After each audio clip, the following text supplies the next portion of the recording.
প্রস্তুতি নিচ্ছেন আইনশৃঙ্খলা রক্ষাকারী বাহিনীর সদস্যদের আসলে মুভমেন্ট দেখে, তাদের অ্যাটিটিউড দেখে সেটি মনে হচ্ছে যেন যুদ্ধে নামার আগে সর্বশক্তি প্রয়োগ করে এবং সার্বিক প্রস্তুতি তারা সেরে নিচ্ছেন। তেমনই দৃশ্য কিন্তু আসলে দেখা যাচ্ছে রাজধানীর বিভিন্ন সড়কে, বিভিন্ন পয়েন্টে।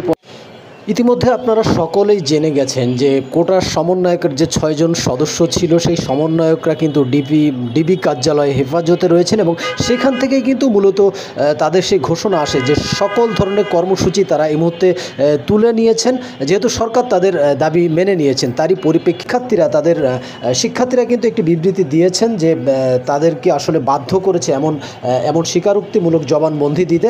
তো সেক্ষেত্রে তারই পরিপ্রেক্ষিতে রাজধানীর জাতীয় প্রেস ক্লাবে কিন্তু একটি গুরুত্বপূর্ণ সমাবেশ হওয়ার কথা ছিল শিক্ষার্থীদের, এবং এই কর্মসূচিকে কেন্দ্র করে কিন্তু আইনশৃঙ্খলা রক্ষাকারী বাহিনীর পক্ষ থেকে ব্যাপক তৎপরতা এবং তাদের সর্বোচ্চ শক্তি প্রয়োগ করা হয়।